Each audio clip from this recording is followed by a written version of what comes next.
പ്രിയപ്പെട്ടവരെയും ചാനൽ അവനേഴ്സിലേക്ക് ഒരിക്കൽ കൂടെ സ്വാഗതം ചെയ്യുന്നു. വ്യത്യസ്തമായ സ്ഥലങ്ങളിലായിരിക്കുന്ന എല്ലാ പ്രേക്ഷകരെയും ഒരിക്കൽ കൂടെ നന്ദിയും വന്ദനവും അറിയിക്കുന്നു. മുൻപ് ഒരു എപ്പിസോഡ് എടുത്തിരുന്നല്ലോ, ഈഗോയിസം. അത് സ്ത്രീ പുരുഷ വ്യത്യാസമില്ലാതെ, കുട്ടികളെന്നോ മുതിർന്നവെന്നോ വ്യത്യാസമില്ലാതെ എല്ലാവരും ഉണ്ടെങ്കിലും ഈ സ്വഭാവങ്ങളൊക്കെ നമ്മൾ തിരിച്ചറിഞ്ഞ് മാറ്റം വരുത്തുമ്പോഴാണ് നമ്മുടെ ജീവിതത്തിന് ഒരു ക്രമവും ചിട്ടയും ഒക്കെ ഉണ്ടാകുന്നത്, അല്ലെങ്കിൽ മെച്യൂരിറ്റി ഉണ്ടാകുന്നത്. ഒന്നാം എപ്പിസോഡ് ഞാൻ നിർത്തിയത് വിഷാദരോഗം, ഉന്മാദരോഗം, ബൈപ്പോളർ ഡിസോർഡർ തുടങ്ങിയ അവസ്ഥകൾ ഈ പറഞ്ഞ ഈഗോയിസത്തിൽ നിന്നും മാറി ഉണ്ടാകുന്നതാണ്.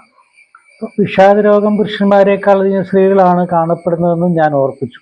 കുടുംബത്തിലെ പ്രശ്നങ്ങൾ, തൊഴിൽ മേഖലയിലെ പ്രശ്നങ്ങൾ, ലൈംഗിക അതിക്രമങ്ങൾ, ഇവയെല്ലാമാണ് ഇതിന് കാരണമാകുന്നത്. എല്ലാം ഒരുപോലെ ആകണമെന്നില്ല. ഇതൊക്കെ ഒരു സ്റ്റഡിയാണ്, ഒബ്സർവേഷൻ, നിരീക്ഷണത്തിൽ കൂടെയും വ്യക്തികളിൽ ഇടപെടുന്നതിൽ കൂടെയാണ് ഈ ഒരു നിഗമനത്തിൽ എത്തിച്ചേരുന്നത്. കൊണ്ട് 100% ഈ പറയുന്നതെല്ലാം ഇന്നതാണെന്ന് നാം കേൾക്കുന്ന നിങ്ങൾ ശഠിക്കരുത്. എല്ലാവരിലും എല്ലാ സ്വഭാവങ്ങളിലും അന്തർലീനമാണ്. ചിലർക്കതിൻ്റെ ഭാവപ്രകടനങ്ങൾ അധികമാകുമ്പോഴാണ് എല്ലാവരിലും രോഗമുണ്ട്. അത് ആന്തരികവും ബാഹ്യവുമാണ്. ബാഹ്യമായി വരുമ്പോഴാണ് ഇന്നാൾ ഇന്ന രോഗിയാണെന്നത്.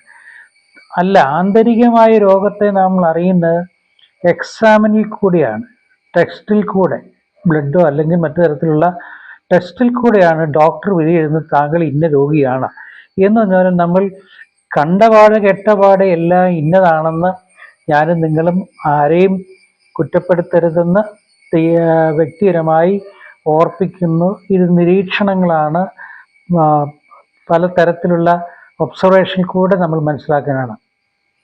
അതിൻ്റെ മൂന്നാം ഭാഗത്തിലേക്കാണ് ഞാൻ വരുന്നത്. ഉന്മാദ രോഗത്തിൻ്റെ കാരണങ്ങൾ അന്യരിൽ നിന്നല്ല, മറിച്ച് അവനവനിൽ തന്നെയുള്ള മാനസിക പക്വതയില്ലായ്മയാണ്. അമിത സന്തോഷം പ്രകടിപ്പിക്കുക, ആവശ്യത്തിനും അനാവശ്യത്തിനും അമിത ദേഷ്യം, സ്ഥാനത്തും അസ്ഥാനത്തും ദേഷ്യപ്പെടുക, കുട്ടികളോടോ ഭർത്താവിനോടോ മുതിർന്നവരോടോ അന്യരോടോ നിലയിൽ വൈകാരികമായി എപ്പോഴും പ്രകടിപ്പിക്കുക സ്വഭാവങ്ങൾ, സംസാരത്തിൻ്റെ തോത്, സംസാരിക്കരുതെന്നല്ല, സംസാരിക്കണമല്ലോ, സംസാരത്തിൻ്റെ തോത് വേഗതയും വർദ്ധിക്കും. വളരെ സ്പീഡിൽ മറ്റുള്ളവർ കേൾക്കാതിരിക്കുമെന്നൊന്നുമല്ല, വെറുതെ ഇങ്ങനെ സംസാരിച്ചുകൊണ്ടിരിക്കുക, പരിസരം മറന്ന് ഉച്ചത്തിൽ ചിരിക്കുകയോ സംസാരിക്കുക. ഇങ്ങനെയുള്ള പല കാരണങ്ങൾ ഈ ഉന്മാദ രോഗത്തിൻ്റെ, അല്ലെങ്കിൽ മാനിയ പലതുണ്ട്. ഇതെല്ലാം ഗ്രീക്ക് പദങ്ങളാണ്. പലതരത്തിലുള്ള മാനിയകളുണ്ട്. ഇതിൻ്റെ എല്ലാം ഈ പറഞ്ഞതെല്ലാം തന്നെ എന്നിലും നിങ്ങളിലും ഉണ്ടെങ്കിലും ഇതെല്ലാം ചേരുമ്പോഴാണ് ഈ രൂക്ഷമായ പ്രശ്നം നമ്മുടെ വ്യക്തികളിലോ കുടുംബത്തിലോ ഒക്കെ ഉണ്ടാകുന്നത്. അതുകൊണ്ട് ഈ പറഞ്ഞതിൽ ഏതെങ്കിലും ഒരാൾ ഒച്ചത്തിൽ സംസാരം കേട്ടുകൊണ്ട് പുള്ളിക്ക് ഉന്മാദ രോഗമാണെന്ന് നിങ്ങൾ വിധി എഴുതരുത്. അത് തെറ്റായ ഒരു കൺസെപ്റ്റാണെന്ന് മറക്കരുത്.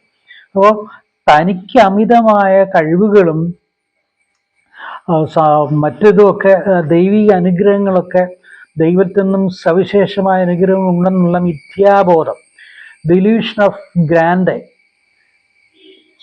ഞാൻ എഴുതി കാണിക്കുക, GRANDE, ഗ്രാൻഡെ എന്ന് വെച്ചാൽ വികാരവതി, അല്ല ലോല വികാരം. അത് പുരുഷന്മാരെക്കാൾ കൂടുതൽ സ്ത്രീകൾക്കാണല്ലോ. ഈ തനിക്ക് അമിതമായ പല കഴിവുകളും നിങ്ങൾക്ക് മനസ്സിലാക്കാൻ ഇല്ലെന്നേ ഉള്ളൂ. എനിക്ക് പലതരത്തിലുള്ള കഴിവുകളുണ്ട്, ദൈവികമായ ഇടപാടുകളൊക്കെ ഉണ്ട്, അതുണ്ട് ഇതുണ്ടെന്നൊക്കെ പ്രത്യക്ഷത്തിൽ ആവശ്യപ്പെടാതെ ഒരാൾ ചോദിക്കാതെ തന്നെ സ്വയം പ്രഖ്യാപിക്കുക. ഇത് പെന്തക്കോസ്റ്റ് കരിസ്മാറ്റിക്കൽ വിഭാഗത്തിൽ, പ്രത്യേകിച്ചും പെന്തക്കോസ്റ്റ് തന്നെ ന്യൂജൻ മേഖലകളിൽ സഹോദരി സഹോദരങ്ങൾക്ക് അധികമാണ്, പ്രത്യേകിച്ചും സ്ത്രീകൾക്ക്. ഉറക്കെ പാട്ട് പാടുക, നൃത്തം ചെയ്യുക, അമിത ഭക്തി കാണിക്കുക, ഭാവപ്രകടനം, ഇവയെല്ലാം അതിലുമാണെങ്കിലും ഉറക്കെ പാട്ട് പാടുന്നത് തെറ്റാണോ? അല്ലല്ലോ. അങ്ങനെ ഉറക്കെ പാടുന്നത് തെറ്റാണെങ്കിൽ ഗാനമേളയിലും ഒക്കെ നമ്മൾ എന്ത് ചെയ്യും? ഉച്ചാവസ്ഥയിൽ വരാനാണല്ലോ മൈക്കിൻ്റെ സൗണ്ട് കൂട്ടി വെക്കുന്നതും ബൂസ്റ്റർ, അതിനുള്ള എക്യുപ്മെൻറ്റ്സ് ഒക്കെ ഉപയോഗിക്കുന്നത്. അപ്പം ഉറക്കെ പാട്ട് പാടുകയെന്ന് വെച്ച് കഴിഞ്ഞാൽ സാഹചര്യങ്ങളെ മനസ്സിലാക്കാതെ, മരണ വീടെന്നോ ജനന വീടെന്നോ തിരിച്ചറിയാതെ, തങ്ങളുടെ പ്രസൻസ് മറ്റുള്ളവരെ ഇവിടെ കൂടുതൽ പ്രകടിപ്പിക്കുക. ആ ആഗതരായിരിക്കുന്ന 50 പേരുണ്ടെങ്കിൽ 50 പേരുടെ ശബ്ദത്തെക്കാൾ ഓവർകം ചെയ്യുന്ന രീതിയിൽ ഉച്ചത്തിൽ സ്ത്രീകളായിട്ട് പുരുഷന്മാരായിട്ട് സംസാരിച്ച മറ്റുള്ളവർക്ക് ഇറിറ്റേറ്റ് ഉണ്ടാകും, പ്രത്യേകിച്ച് സ്ത്രീകൾ. അതും ആത്മീയ മേഖലകളിൽ എന്ന് പറയുന്ന രംഗങ്ങളിലാണെങ്കിൽ കൂടുതൽ അത് അസ്വാഭാവികമായി തോന്നുകയും ആ വ്യക്തിയോട് നമുക്ക് കേൾക്കുന്നവർക്ക് നീരസവും ഇടർച്ചയൊക്കെ ഉണ്ടാകുമെന്ന് നിങ്ങൾ മനസ്സിലാക്കുക. അതുകൊണ്ട് നൃത്തം ചെയ്യുന്നത് ആത്മീയ, ദാവീദ് നൃത്തം ചെയ്യുന്നതെന്നൊക്കെ പല പാസ്റ്റർമാർ ഇതിനായിട്ട് കോട്ട് ചെയ്ത് പറയുമ്പോൾ ചോദിക്കട്ടെ, ദാവീദ് നൃത്തം ചെയ്ത് യെരുശലേം ദേവാലയത്തിലല്ല, പെന്തക്കോസ്റ്റ് ചർച്ചിലല്ല, എപ്പിസ്കോപ്പൽ ചർച്ചിലല്ല.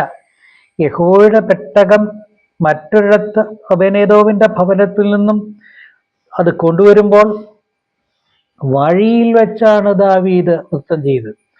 ദാവീദ് രാജാവാ, പുരോഹിതനല്ല. എന്നാൽ പുരോഹിതന്മാർ ധരിക്കേണ്ട ഏഫോദ് അത് രാജാവ് എടുത്ത് നൃത്തം ചെയ്തു. അത് തന്നെ തെറ്റ്. ഉസിയ രാജാവ് പുരോഹിതൻ ചെയ്യേണ്ട കാര്യങ്ങൾ ചെയ്തുകൊണ്ടാണ് അവസാനം ദൈവിക ശിക്ഷ, ജീവപര്യന്തി അവന് കുഷ്ഠരോഗം പിടിച്ചതായിട്ടും പ്രത്യേക സ്ഥലത്ത് ഒരു വീട്ടിൽ പാർപ്പിച്ചു എന്നും ബൈബിൾ എഴുതിയിട്ട് നിങ്ങൾ കേൾക്കുക. ഏഫോദ് പുരോഹിതനുള്ള വസ്ത്രമാണ്. ആ വസ്ത്രം ദാവീദ് എടുത്തത് തെറ്റ്. 2, ഈ നൃത്തം ചെയ്ത് നിങ്ങൾ ഉദ്ദേശിക്കുന്ന പോലെ ചർച്ചിൻ്റെ ഉള്ളിലല്ല, ഈ ആരാധന എന്ന് പറയുന്ന കൂത്താട്ടത്തിന്റെ നടുവിലല്ല.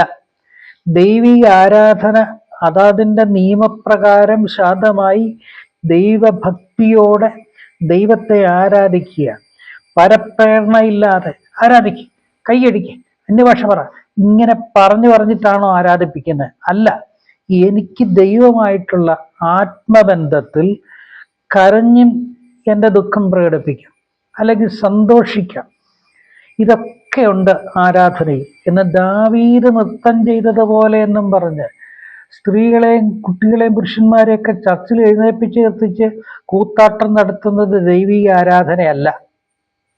വീണ്ടും പറയുന്നു, ദാവീദ് ആലയത്തിലല്ല നൃത്തം ചെയ്തത്, വഴിയിലാണ്. യഹോവയുടെ പെട്ടകം വെക്കാൻ വെച്ചിരിക്കുന്ന ശീലോവിൽ, അവിടെയായിരുന്നു പുരോഹിതന്മാരും ശമൂവേൽ പ്രവാചകരും ഒക്കെ ഉണ്ടായിരുന്ന സ്ഥലത്താണ് വെച്ചിരുന്നത്. അന്ന് ആലയം ഇല്ലായിരുന്നു, ഓർക്കണം. ഒരു കാര്യം പറയുമ്പം ഒരു 10% യുക്തി വേണ്ടേ, ലോജിക്ക് വേണ്ടേ? ദാവീദിന്റെ കാലത്ത് ആലയം ഉണ്ടായിരുന്നോ? ഇല്ലല്ലോ,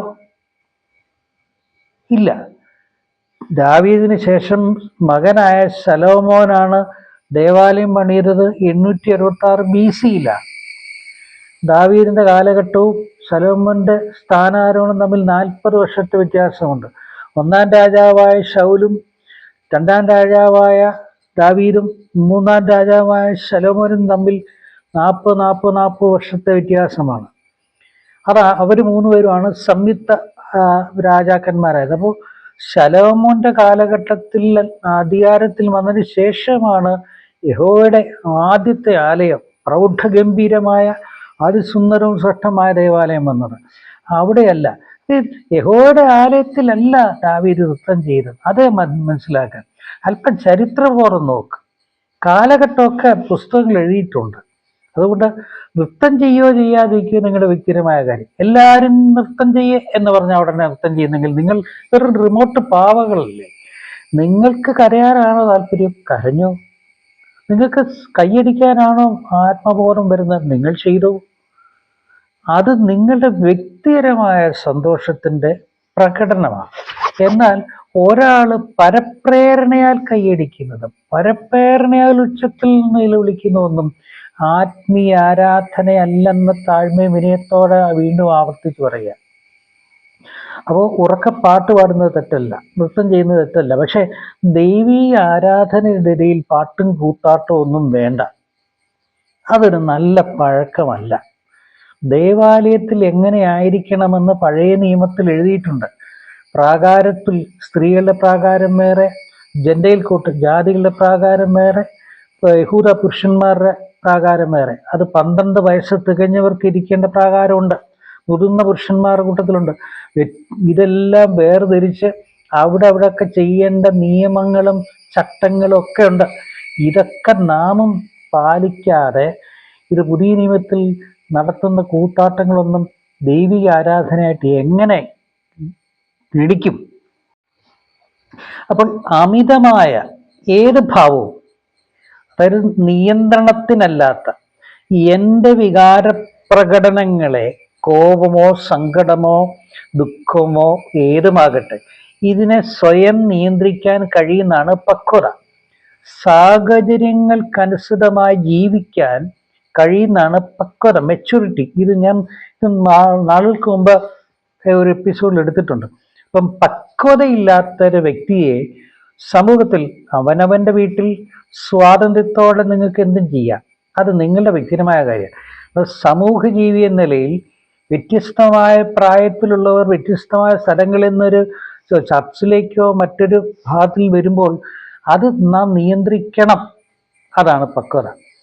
ഈ വിഷാദരോഗം, ഡിപ്രഷനും ഉന്മാദരോഗം, മാനിയയും ഒരുപോലെ മാറി മാറി വരുന്ന രോഗാവസ്ഥയാണ് ബൈപോളർ ഡിസോർഡർ. അതിനെക്കുറിച്ച് മറ്റൊരു എപ്പിസോഡ് ഞാൻ എടുക്കാം. അതൊരു മാനസിക വൈകല്യത്തിൻ്റെ മൂർധാവസ്ഥയിൽ വരുന്ന ഒരു രോഗമാണ്. അത് നമ്മൾ കേൾക്കുമ്പോൾ എന്നിൽ നിങ്ങളിലുണ്ടെന്ന് മനസ്സിലാക്കാം. ഇതൊക്കെ മാറണം. ഇത് മാറാനാണ് ഈ കാര്യങ്ങളെ നിങ്ങൾക്ക് പറഞ്ഞു തരുന്നത്. അപ്പം വികാരവതിയായി ലോല വികാരത്തിനടിമപ്പെട്ട് ഉച്ചാവസ്ഥയിൽ പാട്ടും കൂത്തും നടത്തുന്നതൊന്നും ആത്മീയമല്ല. പെന്തക്കോസ്തിലെ കുറേ പാസ്റ്റർമാർ ഇങ്ങനെ കാണിക്കുന്ന സ്ത്രീകളുടെ തലയിൽ പോയി കൈവച്ചിട്ട് ആത്മാവാണ് ഇത്, പരിശുദ്ധാത്മാവല്ല, പരിശുദ്ധാത്മാ പക്വതയുടെ ആത്മാവാ, വിവേകത്തിൻ്റെ ആത്മാവാ, നമ്മളെ നടത്തേണ്ട വഴിയിൽ കൂടെ നടത്തി നിത്യതയിലെത്തിക്കുന്ന പരിശുദ്ധാത്മാവ് കൂത്താട്ടം നടത്താൻ പ്രേരിപ്പിക്കുന്നെങ്കിൽ അത് ദൈവാത്മാവല്ല എന്ന് മനസ്സിലാക്കുക. അപ്പോൾ യാഥാർത്ഥ്യബോധം എന്നതൊരു വ്യക്തിക്ക് തൻ്റെ ചുറ്റുപാടുകളെയും അനുഭവങ്ങളെയും വസ്തുനിഷ്ഠമായി വിലയിരുത്തുവാൻ സാധിക്കുന്ന അവസ്ഥയാണ്. ഞാനും നിങ്ങളും ഇപ്പം ബീച്ചിൽ പോകുന്നു, അല്ലെങ്കിൽ പബ്ലിക്കായിട്ടുള്ള റെയിൽവേ സ്റ്റേഷൻ, എയർപോർട്ട്, ഇങ്ങനെ പബ്ലിക് കൂടുന്ന ഇടങ്ങളിലൊക്കെ നമ്മൾ പോകാറുണ്ട്. ഈ പോകുന്ന ഇടങ്ങളിൽ എൻ്റെ സ്വഭാവം ഒരു വശത്ത് മാറിയിരുന്ന് ഞാൻ ഓരോ വ്യക്തികളെയും ഇങ്ങനെ വാച്ച് ചെയ്യും. എനിക്ക് ഇവരെല്ലാം ഓരോ കഥാപാത്രങ്ങളാണ്. ഓരോ തരത്തിൽ ആണും പെണ്ണും കുട്ടികളും വ്യത്യസ്തമായ പ്രായത്തിലുള്ളവർ നടക്കുന്നത്, നോക്കുന്നത്, അവരുടെ ഭാവങ്ങളൊക്കെ ഇങ്ങനെ പഠിച്ചുകൊണ്ടിരിക്കും. ചിലരുടെ ഭാവപ്രകടനങ്ങൾ ചിരി വരുമെങ്കിൽ ചിലത് കഷ്ടം തോന്നും. അപ്പം സാഹചര്യങ്ങളെ യാഥാർത്ഥ്യബോധത്തോടെ വസ്തുനിഷ്ഠമായി വിലയിരുത്താൻ സാധിക്കുന്ന അവസ്ഥ പക്വതയാണ്. ഇതിന് വ്യത്യസ്തമായി ഒരാൾ ചെയ്യുകയോ പ്രവർത്തിക്കുകയും ചെയ്യുമ്പോഴാണ് നമ്മൾ ചൂണ്ടിക്കാണിക്കുന്നത് ഇത് ശരിയല്ല കേട്ടോ എന്ന് പറയുന്നത്. അപ്പോൾ പറയുന്ന നമ്മളെ അവർ കുറ്റപ്പെടുത്തും. നിങ്ങൾക്കാ കുഴപ്പം, എനിക്കെന്താ കുഴപ്പം? എന്നോട് അങ്ങനെ പറഞ്ഞിട്ടുണ്ട്. സിസ്റ്ററെ, ബ്രദറെ, അല്ലെ ഇന്നതൊക്കെ ചെയ്യണം, ഇത് തെറ്റല്ലേ, എനിക്കെന്താ കുഴപ്പം? ഞങ്ങളുടെ ഭാഷ പറഞ്ഞല്ലോ കുഴപ്പമൊന്നുമില്ലെന്ന്. ഇതും തെറ്റായ കുഴപ്പമാണ്. നമ്മളുടെ രോഗം, ഞാൻ രോഗിയാണെന്ന് നിങ്ങളല്ല പറയേണ്ടത്. എനിക്ക് രോഗമുണ്ടെന്ന് എനിക്ക് തന്നെ തോന്നണം. ശാരീരികക്ഷമതയ്ക്ക് മാറ്റം, ഉറക്കത്തിൻ്റെ ബാലൻസ് ഇല്ലായ്മ, ഡൈജനേഷൻ ഇല്ലായ്മ, ഗ്യാസ്ട്രിക് പ്രോബ്ലങ്ങൾ, ഇങ്ങനെ നടക്കുമ്പോൾ ബാലൻസ് നഷ്ടപ്പെടുക, ഇങ്ങനെ പലതരത്തിലുള്ള രോഗം. ഓരോ രോഗത്തിൻ്റെയും ശരീരലക്ഷണങ്ങൾ വെളിപ്പെടുത്തുന്നത് വ്യത്യസ്തമായിരിക്കും. അപ്പം അത് മനസ്സിലാക്കി എനിക്കെന്തോ സംതിങ് പ്രോബ്ലം ഉണ്ടല്ലോ എന്ന് പറഞ്ഞാൽ ഡയഗ്നോസിസ് ചെയ്യാൻ ഡോക്ടറെ അടുത്ത് പോകും. ഡോക്ടറും പൊതുവെ ചോദിക്കും എന്താ പ്രശ്നം അല്ലേ?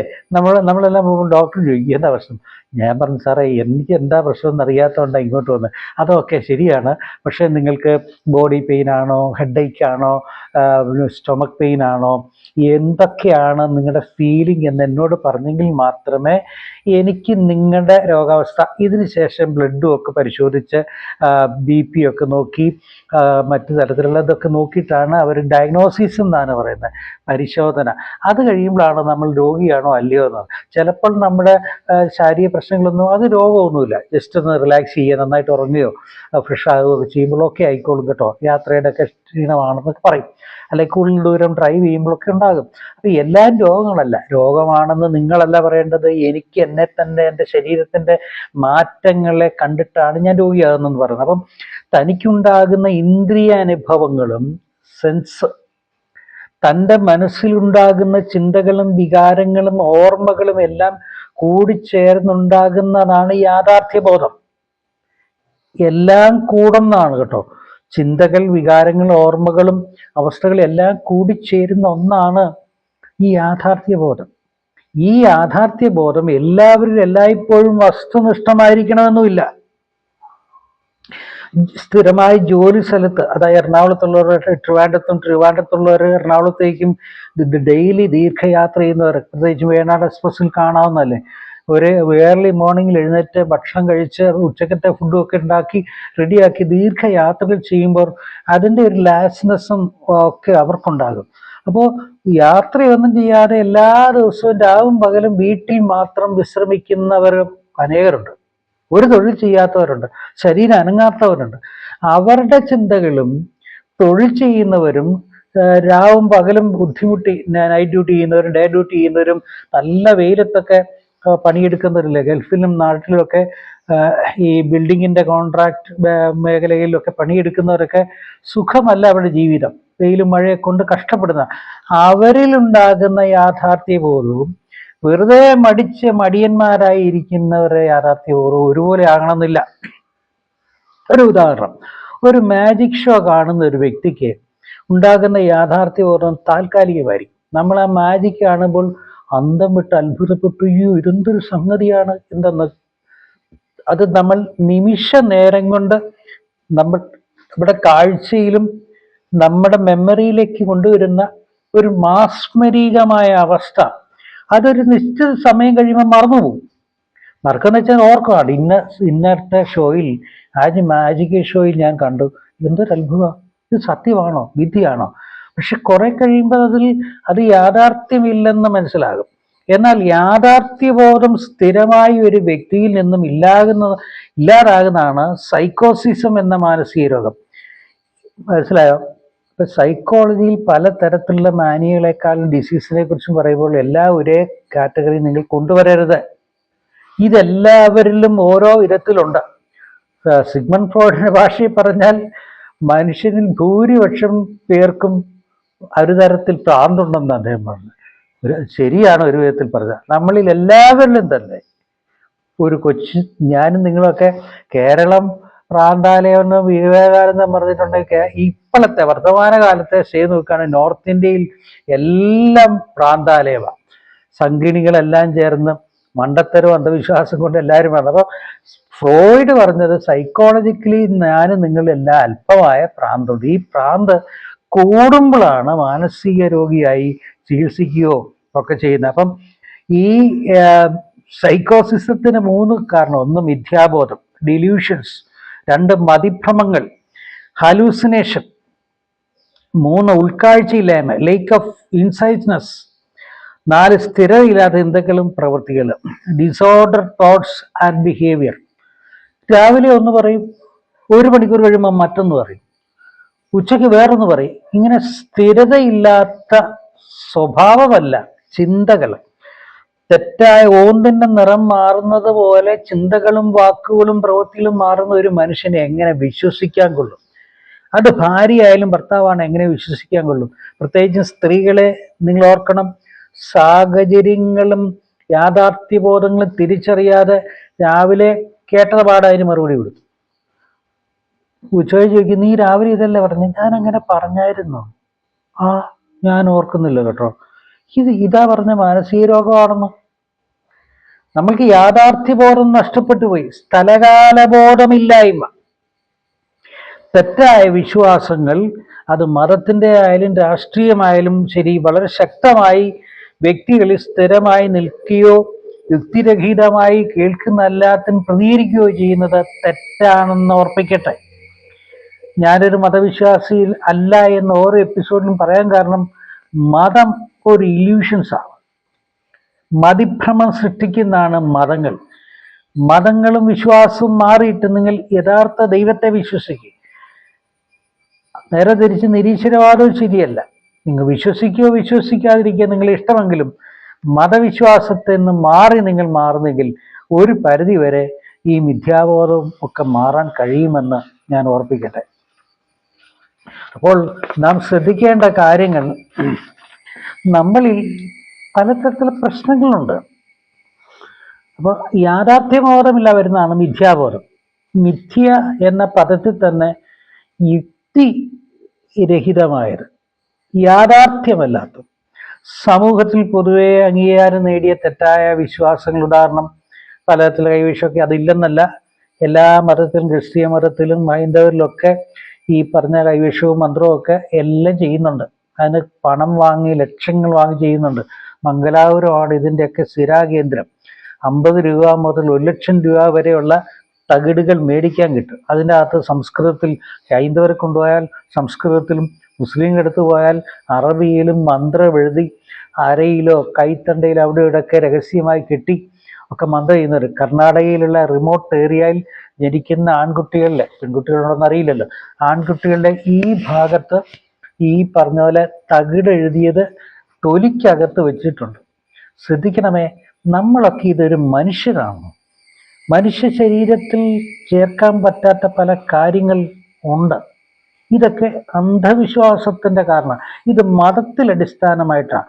അതുകൊണ്ട് ഈ പകലിൽ ഈ സമയത്ത് ഞാൻ ഓർപ്പിക്കട്ടെ, 3-ാം എപ്പിസോഡ് ഞാനിവിടെ വൈൻഡപ്പ് ചെയ്യുകയാണ്. യാഥാർത്ഥ്യബോധം ഇല്ലാത്ത അവസ്ഥയിൽ നിന്ന് മാറി, സമൂഹത്തിലെ മിഥ്യാബോധങ്ങൾ മാറി, യുക്തിപരമായി ചിന്തിക്കുകയും അത് എന്താണെന്നതിൻ്റെ തെളിവുകളോടെ അവതരിപ്പിക്കാൻ കഴിയുന്നതാണ് യാഥാർത്ഥ്യബോധമെന്ന് ഓർപ്പിച്ചുകൊണ്ട് എൻ്റെ 3-ാം എപ്പിസോഡ് ഇവിടെ വൈൻഡപ്പ് ചെയ്യുകയാണ്.